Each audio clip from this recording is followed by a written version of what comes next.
दो पाइप ए और B 1000 litre की टंकी को क्रमशः 5 घंटे और 6 घंटे में भर सकते हैं। यदि उन्हें एक साथ खोल दिया जाए तो वे 1800 लीटर की एक खाली टंकी को भरने में कितने घंटे का समय लेंगे। पाइप ए 5 घंटे का समय लेता है, पाइप बी 6 घंटे का समय लेता है, जबकि टंकी की क्षमता 1000 लीटर की है। तो पाइप ए प्रति घंटा कितना पानी भरेगा, 200 लीटर। पाइप बी कितना लीटर प्रति घंटा बढ़ेगा, 500 बटे 3 लीटर। 6 से अगर हम इसको डिवाइड करेंगे। अब प्रश्न कहता है कि पाइप ए और पाइप बी दोनों का यदि एक साथ खोल दिया जाए तो ये जो 1800 लीटर वाला खाली टंकी है उसको भरने में कितना समय लगेगा। तो ए और बी प्रति घंटा कितना बढ़ेगा, 200 लीटर अब प्लस में 500 बटे 3 लीटर। ये दोनों मिलकर 200 प्लस 500 बटे 3 लीटर प्रति घंटा बढ़ता है। तो 1800 लीटर वाले खाली टैंक को भरने में कितना समय लगेगा। तो 1800, अब इसको हम यहाँ से सॉल्व करें, 3 दूनी 6, 600 प्लस 5 1100 और बटे क्या होगा 3, 0 0 कट गया। तो 18 से 3 गुना हो जाएगा, 54 और नीचे में क्या बचेगा 11, यानी कि 54 बटे 11 और घंटे का समय इसको लगेगा, जो कि ऑप्शन हमारा बी में, ऑप्शन बी हमारा सही आंसर है।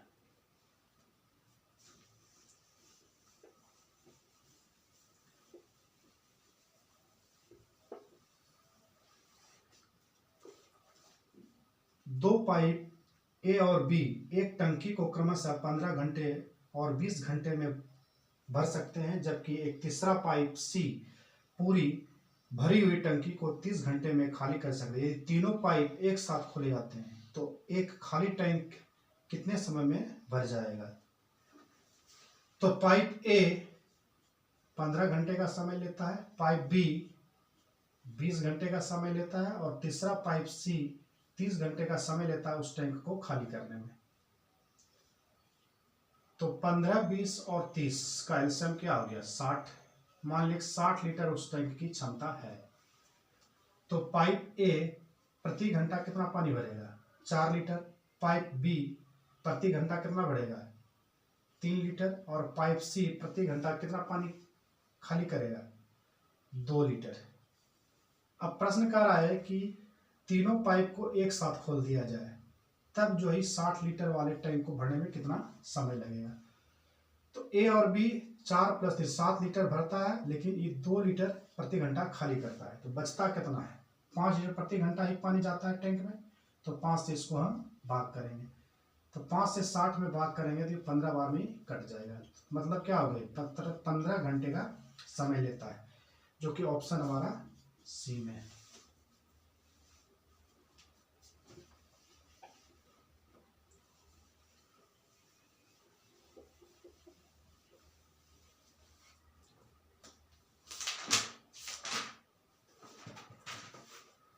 नेक्स्ट प्रश्न है, पाइप ए पाइप बी से तिगुना तेज है। दोनों पाइप एक साथ मिलकर किसी टंकी को 36 मिनट में भरते हैं। अकेले पाइप ए को उस टंकी को भरने में कितना समय लगेगा। दो पाइप है ए और बी, तो ए की जो क्षमता है बी से 3 गुना है। मान लिए बी की जो क्षमता है प्रति मिनट 1 लीटर है, तो ए की क्षमता प्रति मिनट कितना होगा, 3 लीटर हो जाएगा। और प्रश्न कहता है कि ए और बी दोनों मिलकर एक टैंक को 36 मिनट में भरता है। तो ए और बी दोनों मिलकर 1 मिनट में कितना पानी भर रहा है, 3 और 1 4 लीटर प्रति मिनट भर रहा है। तो 36 मिनट तक अगर दोनों चलता है तो पानी कितना भरेगा, 36 गुना 4, 36 गुना 4 लीटर पानी दोनों मिलकर 36 मिनट में भर देगा। अब कहता है यही पानी जो है ए अकेला जब चलाएंगे तो कितना देर में भरेगा। तो ए 1 मिनट में 3 लीटर भरता है, तो पूरा पानी भरने में कितना समय लगेगा, 3 से हम इसको भाग करेंगे, 3 से इसको काटेंगे, 12 बार में ही कटेगा, और 12 से 4 को गुना करेंगे तो 48 मिनट का इसको समय अकेले ए को लगेगा, जो कि ऑप्शन नंबर हमारा ए में है। ऑप्शन ए हमारा सही आंसर है।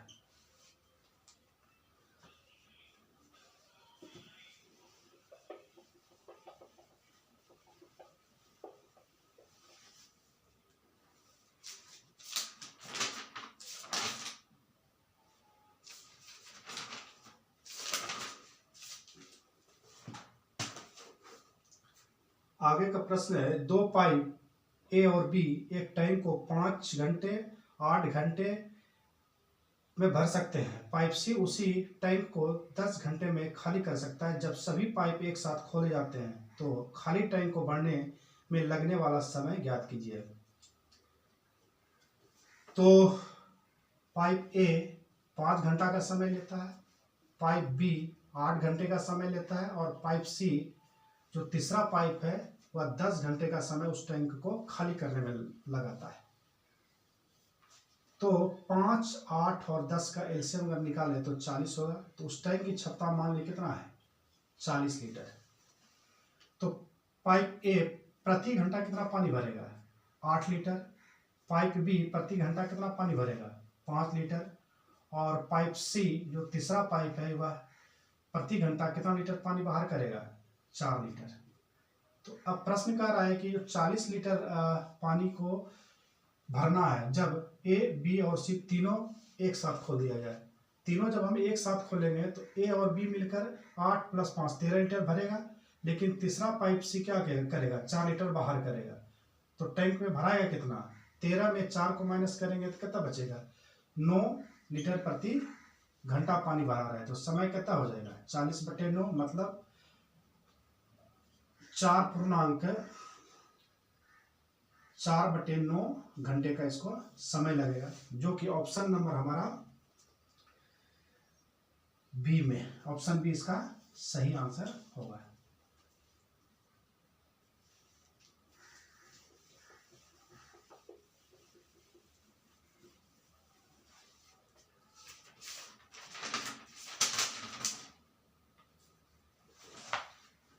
अगला प्रश्न है, ए और बी मिलकर एक कार्य को 9 दिन में पूरा कर सकते हैं। बी और सी मिलकर उसी कार्य को 18 दिन में पूरा कर सकते हैं। सी और ए मिलकर इसे 27 दिन में पूरा कर सकता है।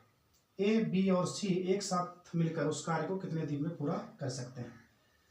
तो प्रश्न कह रहा है ए और बी दोनों मिलकर 9 घंटे का समय लेता है, और फिर बी और सी दोनों मिलकर 18 मिनट का समय लेता है, जबकि सी और ए दोनों मिलकर के ये 27 मिनट का समय लेता है एक कार्य को करने में। 9, 18 और 27 का अगर एलसीएम फाइंड करें तो क्या होगा,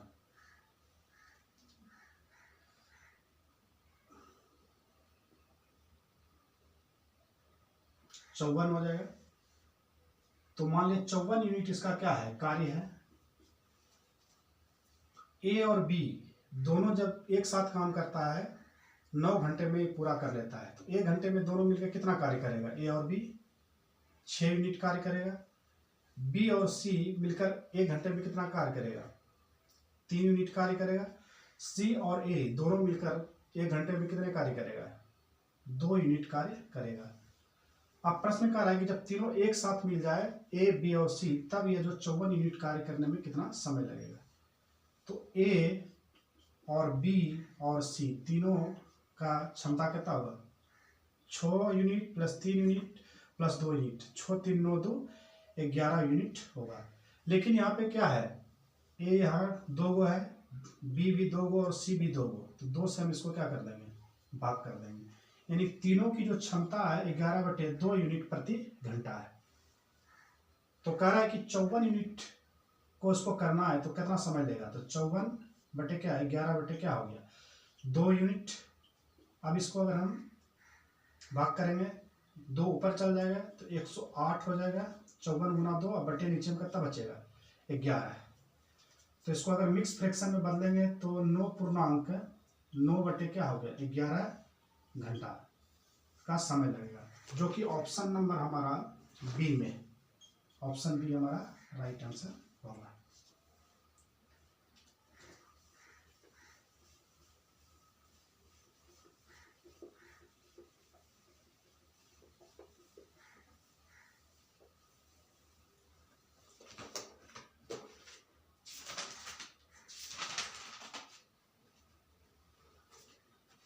आगे का प्रश्न है, देवेंद्र एक कार्य को 20 दिन में पूरा कर सकता है, जबकि ईश्वर उसी कार्य को 25 दिन में पूरा कर सकता है।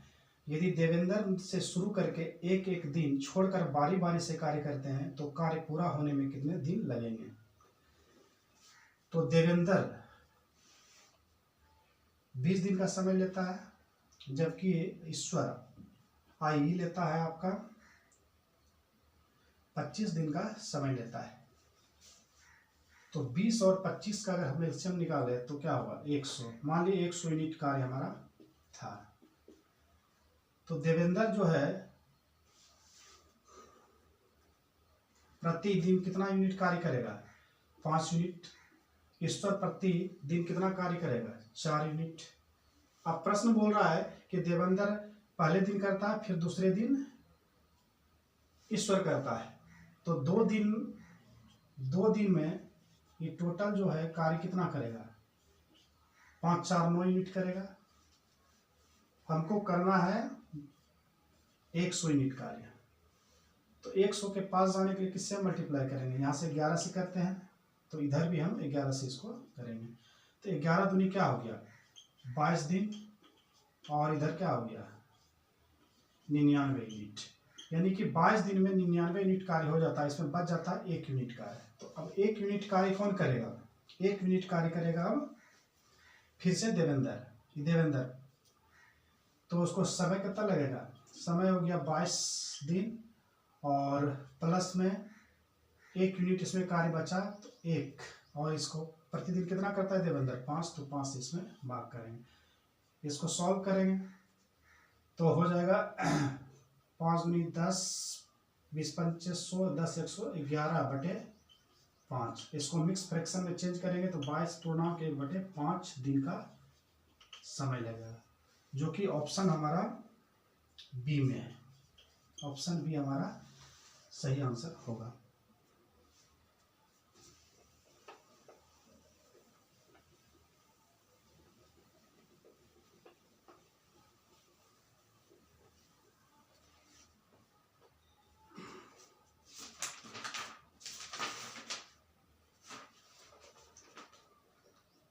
आगे का प्रश्न है, ए और बी एक साथ मिलकर किसी कार्य को 12 दिन में पूरा कर सकते हैं।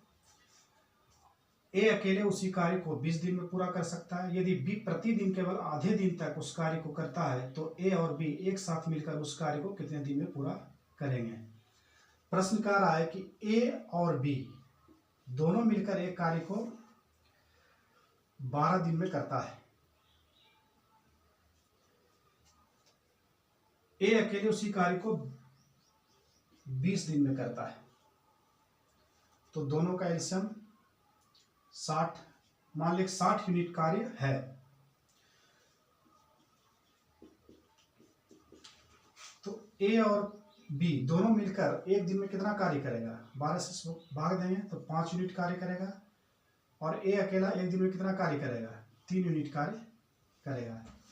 अब प्रश्न कह रहा है ए और बी एक साथ मिलकर उस कार्य को कितने दिन में पूरा करेंगे। यदि बी प्रतिदिन केवल आधे कार्य करता है, तो बी जो है केवल आधा कार्य करता है, तो बी की क्षमता कितना होगा, पहले तो बी की क्षमता ज्ञात करेंगे।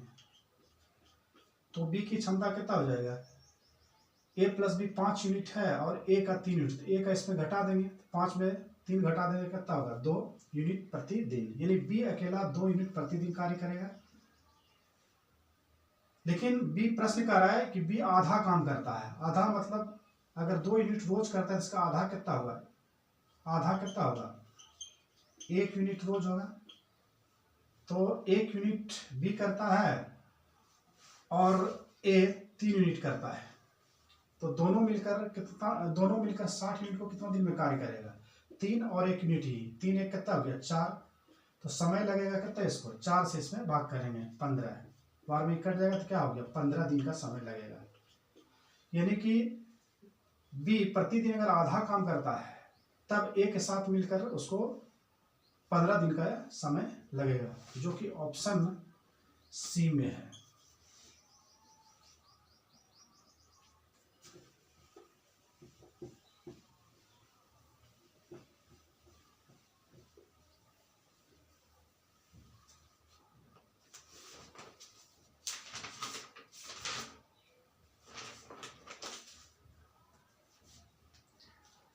आगे का प्रश्न है, मीनू अकेले किसी कार्य को 16 दिन में कर सकती है, सिमी अकेले उसी कार्य को 12 दिन में कर सकती है। यदि राज उनके साथ कार्य में शामिल होता है तो वे तीनों एक साथ मिलकर उस कार्य को 4 दिन में पूरा कर सकते हैं। राज अकेले उस कार्य को पूरा करने में कितना समय लगेगा? प्रश्न कह रहा है प्रश्न कह रहा है कि मीनू एम, मान लिया मीनू एम, इसको जो है 16 दिन का समय लगता है, जबकि सिमी को अकेले करने में कार्य 12 दिन का समय लगता है। और एम और एस के साथ यदि राज आ जाता है, यानी एम और एस के साथ कौन आ जाता है? राज। एम और एस के साथ यदि राज आ जाता है तो इसको समय लगता है 4 दिन का। तो प्रश्न कह रहा है कि राज, यानी कि जो राज है ये अकेला कितना दिन में करेगा? तो सबसे पहले हम कार्य निकालते हैं। 16, 12 और 4 का एलसीएम कितना होगा? 48। मान लिया 48 यूनिट कार्य है। तो ये जो एम है यानी कि सिमी, एम यानी कि मीनू प्रतिदिन कितना यूनिट कार्य करेगा? 3 यूनिट। सिमी प्रतिदिन कितना यूनिट कार्य करेगा? 4 यूनिट। और तीनों मिलकर प्रतिदिन कितना यूनिट कार्य करेगा? 12 यूनिट करेगा। अब कह रहा है कि राज अकेला इस कार्य को कितना दिन में करेगा? तो एम और एस दोनों मिलकर कितना यूनिट करता है? 4 + 3 7 यूनिट। तो राज कितना करेगा? 12 में 7 घटा देंगे तो कितना बचेगा? 5 यूनिट। तो राज का जो क्षमता है 5 यूनिट प्रति दिन होगा। तो पूरे काम को करने में कितना समय लगेगा? राज 48/5, 48/5 दिन। तो यही इसका सही आंसर होगा, जो कि ऑप्शन हमारा ए में है। ऑप्शन ए हमारा सही आंसर होगा।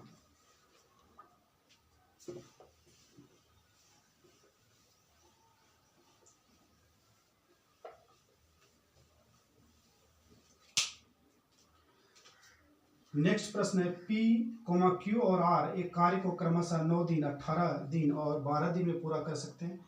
वे कार्य शुरू करते हैं जिसमें P पहले दिन कार्य करता है, Q दूसरे दिन कार्य करता है और R तीसरे दिन कार्य करता है, और फिर इस चक्र को पूरा होने तक जारी रखता है। इस प्रकार कार्य को पूरा होने में कितने दिन लगेंगे? तो प्रश्न कह रहा है कि P जो करता है यह 9 दिन में करता है, Q को जो समय लगता है वह 18 दिन का लगता है, और R को 12 दिन का समय लगता है। तो 9, 18 और 12 का अगर एलसीएम निकालें तो कितना होगा? 36 यूनिट। मान लीजिए 36 यूनिट कार्य है। तो P प्रतिदिन कितना यूनिट कार्य करेगा? 4 यूनिट। Q प्रतिदिन कितना यूनिट कार्य करेगा? 2 यूनिट। और R प्रतिदिन कितना यूनिट कार्य करेगा? 3 यूनिट कार्य करेगा। अब प्रश्न कह रहा है कि जिसमें P पहले दिन कार्य करता है, Q दूसरे दिन, R तीसरे दिन कार्य करता है।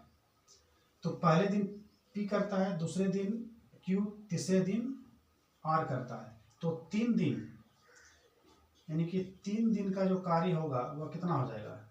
3 दिन का कार्य होगा 4 2 6 3 9 यूनिट हो जाएगा। 9 यूनिट 3 दिन का कार्य होगा तो 9 यूनिट 3 दिन का कार्य होगा, मतलब 1 राउंड है। 1 राउंड है। एक राउंड में 9 यूनिट कार्य होता है। एक राउंड में 9 यूनिट कार्य होता है, तो 36 यूनिट को करने में कितना राउंड कार्य होगा? तो 36/9 यानी कि 4 राउंड का कार्य होगा।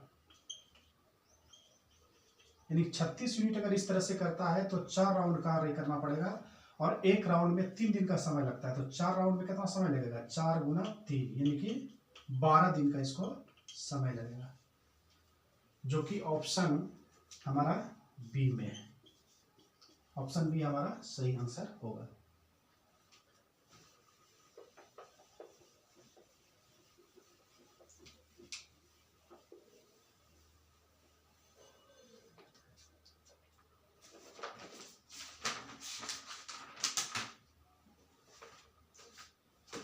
आगे का प्रश्न है, 7 पुरुष एक कार्य को 12 दिन में पूरा कर सकता है।